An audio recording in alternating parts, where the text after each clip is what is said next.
I'm Mike Pusley. I'm chairman of the Downtown Reinvestment Zone number 3. Welcome everyone this morning. If anyone would like to speak in open forum, be sure you're signed up to do so. Ms. Huerta, if you'd call roll, please. Chairman Mike Pusley. Here. Board members Roland Barrera is absent. Sylvia Campos. Here. Rudy Garza. Paulette Guajardo is absent. Gil Hernandez. Here. Michael Hunter is absent. Jim Klein. Here. Everett Roy. Here. Connie Scott. Here. James Sedgwick. Here. Dan Suckley.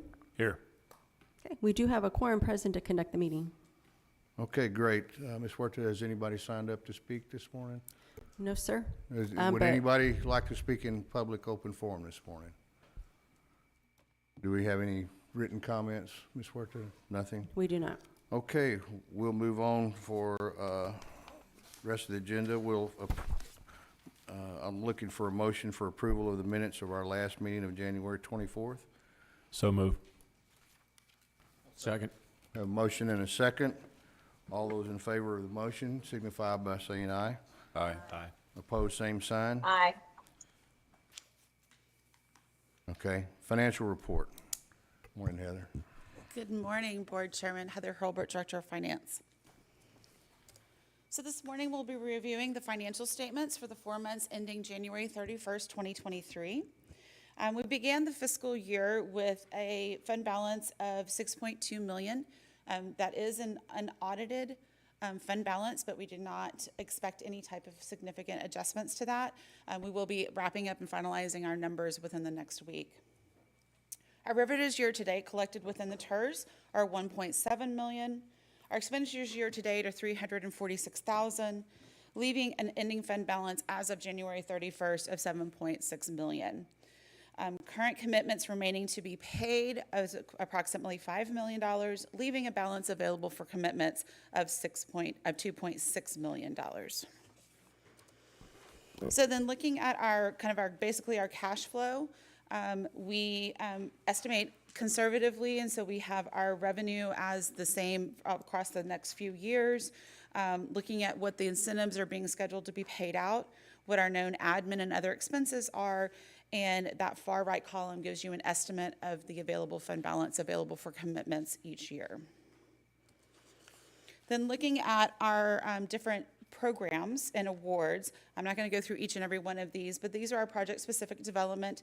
These are usually paid out over a series of several years, and these are the commitments that we have in place. Looking at our vacant property improvement program, we do have 2 commitments in place as of the end of January.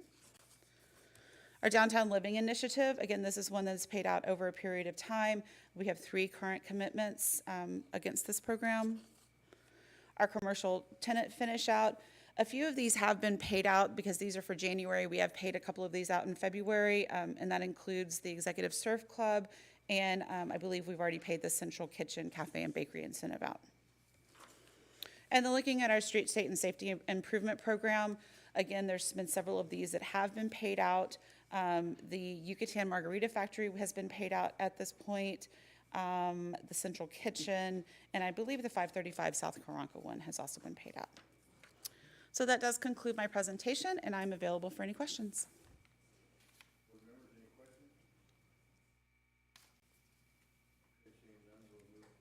Can you turn your microphone on, please? I'm sorry. Any questions, board members? Okay, if not, we'll move forward. We have 3 items this morning for executive session. So the board will go into executive sessions on items 3 through 5 per Texas Government Code 551 and 551-087. We will return shortly. Thank you.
We have a couple of action items as a result of our executive session. So do I have a motion on the floor, please? Yes, sir. I'd like to make a motion directing the city as an agent of TIRZ number 3 to prepare a downtown development reimbursement agreement with ZJZ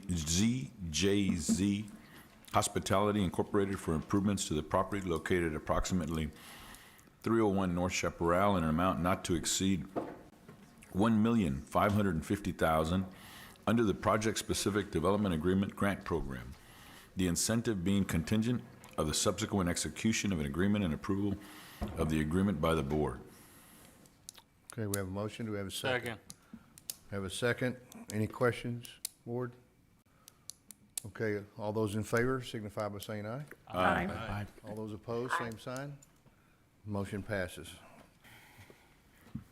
Okay, we need a motion on the other item.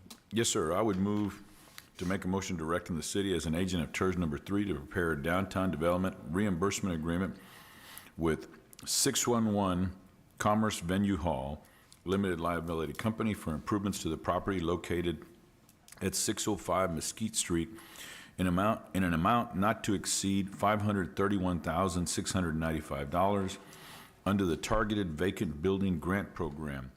The incentive being contingent on the subsequent execution of an agreement and approval of the agreement by the board. Okay, thank you. We have a motion. We have a second. Second. Okay, we have a second.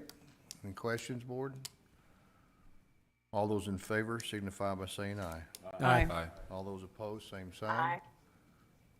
Motion passes. Thank you very much.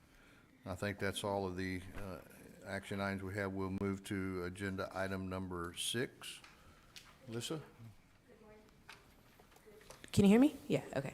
Good morning, Chairman, board members. Elizabeth Mason, Executive Director of the Downtown Management District. The first item we have before you today is an agreement for a project called Gallery 41 at 100 North Shoreline Boulevard, which is in the Arts Center. This property is going to be located in the Arts Center along the northeast side of the property.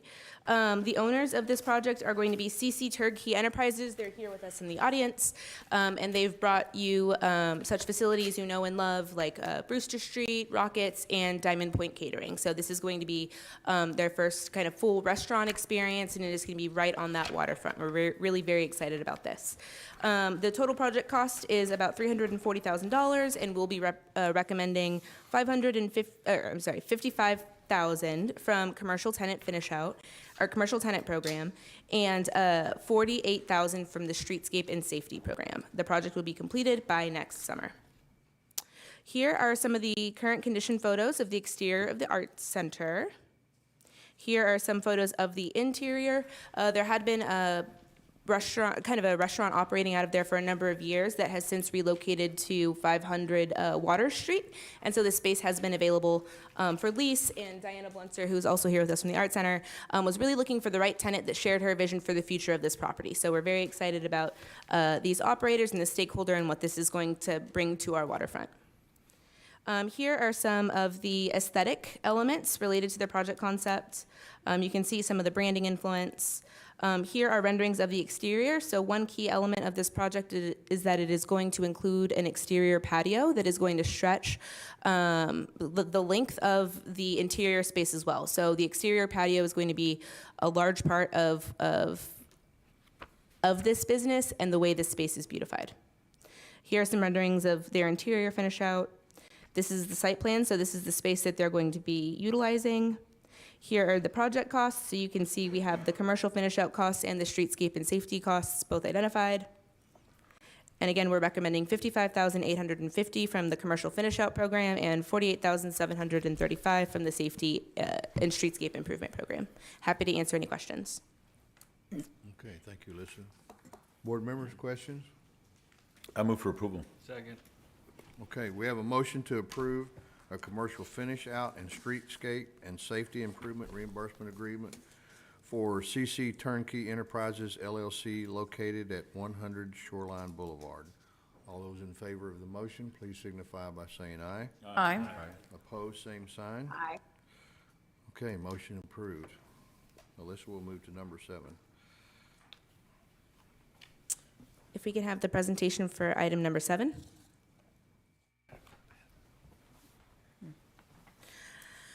So the next project before you is a parklet and awning. It's a streetscape and safety agreement for the properties along Peoples Street, at the address 415 Peoples Street. There has been a lot of activity on this part of Peoples Street recently. You've seen projects open like Hybrid Records, which is a TIRZ project, VNP Gallery.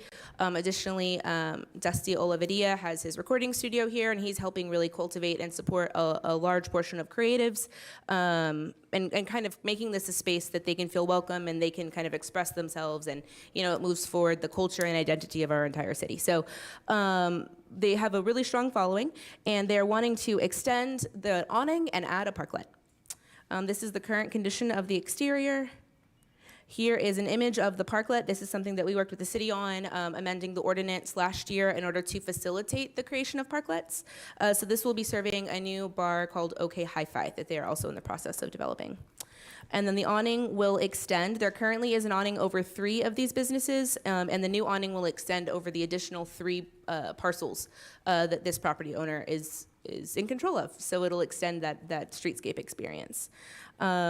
The total budget for this project is $48,000, and we're recommending an incentive of $24,093. Once it goes past this size, we do bring it to this board for approval. So happy to answer any questions. Alyssa, my concern with this is, as it always has been with these parklets, is every time we grant one of these, we lose parking places downtown, which are extremely valuable. So where does this stop? Do we end up one day with not having any parking downtown, or? So the way the ordinance is currently written is that only 1 parklet is allowed per block. Right. Per Right. block. So once this one is approved, this will be the only one available on this block. It is the users of these parking spaces that are coming to us with a request for the parklet. So they believe that this parklet is a higher and better use than those 2 parking spaces. And so we want to support them on that. And we understand the concern about parking. But what the other thing is, in a downtown, we really want to create like a park once and be able to walk kind of environment. When you have a lot of kind of vacancy or a big space where there is no activation, that's when that really becomes not the experience. So by adding this parklet, by adding this awning, we're improving the walkability for downtown, and hopefully we'll encourage people to be willing to walk a little further. And there's a bunch of parking right up the street by the park. Okay. Okay, that's the only question I had. Board members, any questions? Yeah, very quickly, the awnings, you've already got some over some of these buildings, so I guess I probably know the answer to this, but I assume they're storm tested? Yes, sir. Okay, that's all I had, thanks. Yes, sir. Councilman Roy? I don't have a question, but I know that in other cities, these are very popular, and I think it really does add to the appeal. It's nice, I mean, it's good that we are restricting it, but is there a limit in terms of the boundaries? So have we reached capacity? I mean, can we do this in other areas also, on other streets? Yes. What I'm asking. So, I mean, the thing about a parklet is it has to be serving an operating business, and it can only really take up the frontage in front of the operating business. So we only have one parklet that's permanent.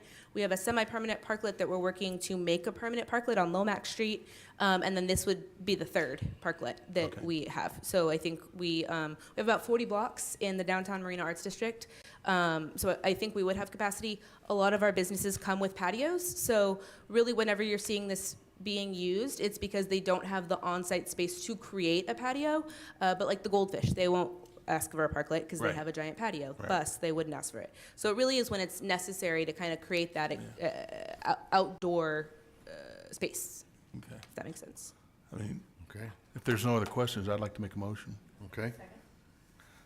Motion and a second to approve a streetscape and safety improvement reimbursement agreement for OK Hi-Fi LLC located at 4115 Peoples Street. All those in favor signify by saying aye. Aye.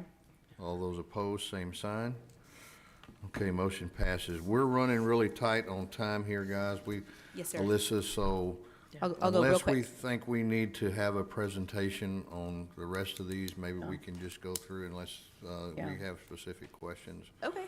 Okay? Is Yes. that all right? Yes. Okay. Yes. So why don't you just run through real quickly, and we'll try to get these done as quickly as possible. So the next project we have is Lazy Beach Brewing, which is going to be opening a tap room on Chaparral Street in downtown Corpus Christi. We have Corey here with us with Lazy Beach Brewing.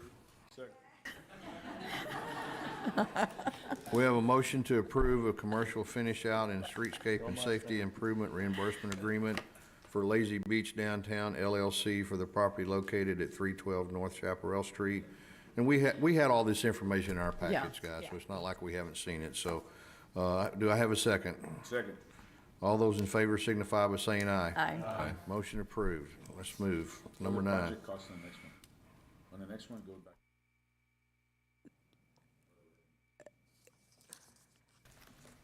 Item 9. Item number 9. Okay, so the next item before you is an extension for the annex. This project is currently underway. We are at the very last step. There is one more piece related to the fire finish out that is required. The project cost was $270,000. Our incentive, based upon our different programs, is $86,000, and we're proposing to ratify the completion date for this project to April 30th, 2023. Move to approve. We have a motion and a second to approve the amendment to extend the project completion date for the downtown reimbursement agreements for the landlord, 300 Chaparral LLC, and developer Caitlin Shook for the development at 312 South Chaparral from December 31st to 2022 to April 30th, 2023, correct? Yes. Okay, all those in favor, signify by saying aye. Aye. Any opposed, same sign. Motion approved. Number 10. The next item before you is a ninth project plan amendment. We are proposing improvements to 3 programs: the Downtown Living Initiative, the Streetscape Safety Improvement Program, and the Public Space Right-of-Way and Streetscape Development Program. Additionally, city staff has proposed an additional program called the Office to Residential Conversion Program. The Downtown Living Initiative, we conducted a study and identified there was a large gap in financing apartment projects. This study identified that we should be incentivizing up to the $30,000 per unit mark, and so we're amending the project plan here in order to hit that for apartment projects in downtown Corpus Christi. The Streetscape and Safety Improvement Program, we are adding parklets and additionally adding roofs as a qualifying cost. We discovered in Victoria, Georgetown, Denison, and Vernon, they actually include roofs in their costs, and that had become a large gap for us with some of the projects we were looking at. So we're proposing to add roofs as a qualifying cost if the structure is vacant and roof repair is necessary in order to make it usable again. This is out of the Streetscape program. And then in public space, right-of-way, and streetscape development, we're adding special purpose parks, including Pocket Parks, Norma Urban Park, Sherrill Park, and Spawn Park. Additionally, we're adding Agnes Laredo entrance and potential lighting and pedestrian improvements as qualifying expenditures. And then, I don't know if you'd like to.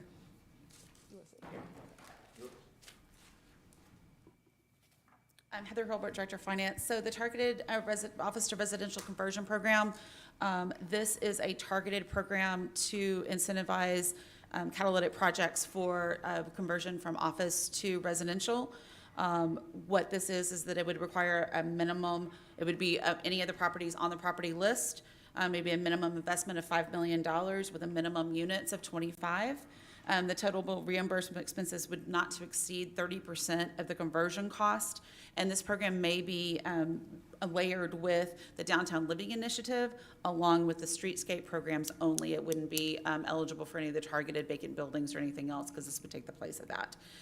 We are proposing that the program would sunset on 12/31/25 as this would only be available for a short period of time to get those catalytic projects going. So. Okay. Is that it? Any questions, board? I don't see any on the chart here, so I need a motion. I move for, I second. Okay, we have a motion approving the 9th amendment to the tax incentive reinvestment zone number 3 amended project and financing plan. All those in favor signify Aye. by saying aye. Aye. Opposed, same sign. Motion passes. Okay, we have 2 presentation items we're going to go through real quickly. First one is the Norma Urban Park Summer Activation. Yes, sir. So this is a project we have as a presentation item on this agenda to give an update to the board as we move forward on it. At the DMD, we've been doing murals since about 2014. We did electrical boxes for a period of time. Then we learned how to do a mural on a wall properly, and last year we hosted a mural fest, which was actually very popular and very successful. We were able to access an entirely different level of professional public art with this mural festival. These are some of the pieces that were created. So for 2023, we are looking at doing additional murals along walls, but we're also looking at doing our first ever ground mural. We identified a good partner called Better Block. It's a 501c3 out of Dallas that educates, equips, and empowers communities to reshape their environments. The really interesting thing about Better Block is that they do it almost, they condense the timeline to 120 days. So it creates a lot more momentum and a lot more quick kind of turnaround in a space, and it utilizes community feedback to kind of shape what that looks like. So typically in public improvement projects, the timeline is a little bit longer, the scale is longer, so you're talking about much larger amounts of money being spent. But with this Better Block model, we can kind of test this out. We can activate Norma Urban Park, which is in the marina on the People's Street T-head for the summer. And the community, we receive training, so we have different departments and different organizations that are also a part of this process. You can see how Better Block has activated different spaces across the U.S. and across the world also. So they come with a great deal of awareness, so people are already taking note that Better Block is doing a project in Corpus Christi in collaboration with our community. This is an example of how quickly they operate. So this is a project that they did in Garland, Texas. This was a boulevard that was being underutilized. There were a lot of medical facilities around it, but there was no place for people to have lunch. So they went and did this ground mural and then created these additional spaces. They also have an online library where you can basically get like a CEC saw, and you can kind of enter it into the program, and all of these structures can be created without using a nail and a hammer. But they basically have this, it's like an open source library that anybody could use to create these things to activate public spaces. Norma Urban Park was named for Norma Urban, who died of breast cancer in 2006. It was renamed in 2008 along with this master plan.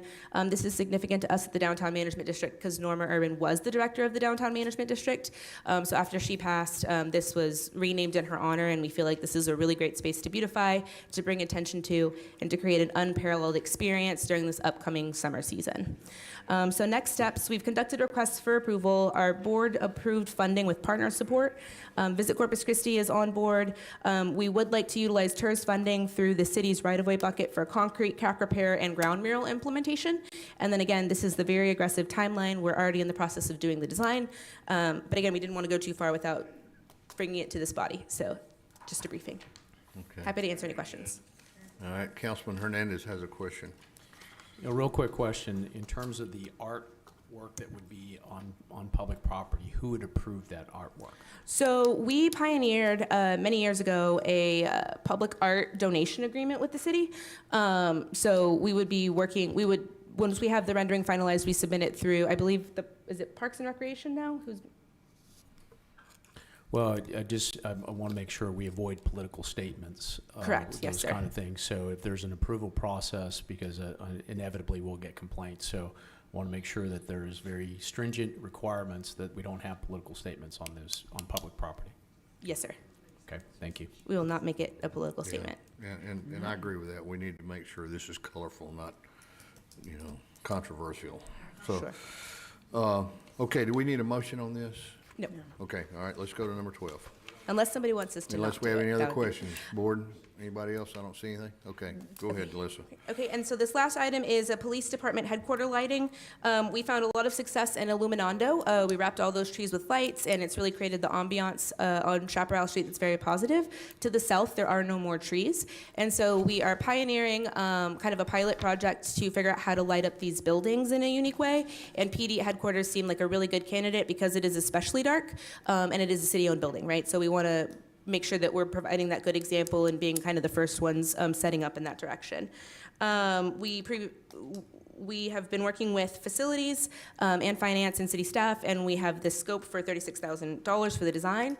Our intention is to partner with additional related partners, like the foundation. I think conversations still remain to secure that once we understand the project costs. But again, bringing to this board for visibility and transparency. Happy to answer any questions. Okay, any questions, board? Okay, I don't see anything. Good project. Thank you, Alyssa, for all the information. If we have no further business,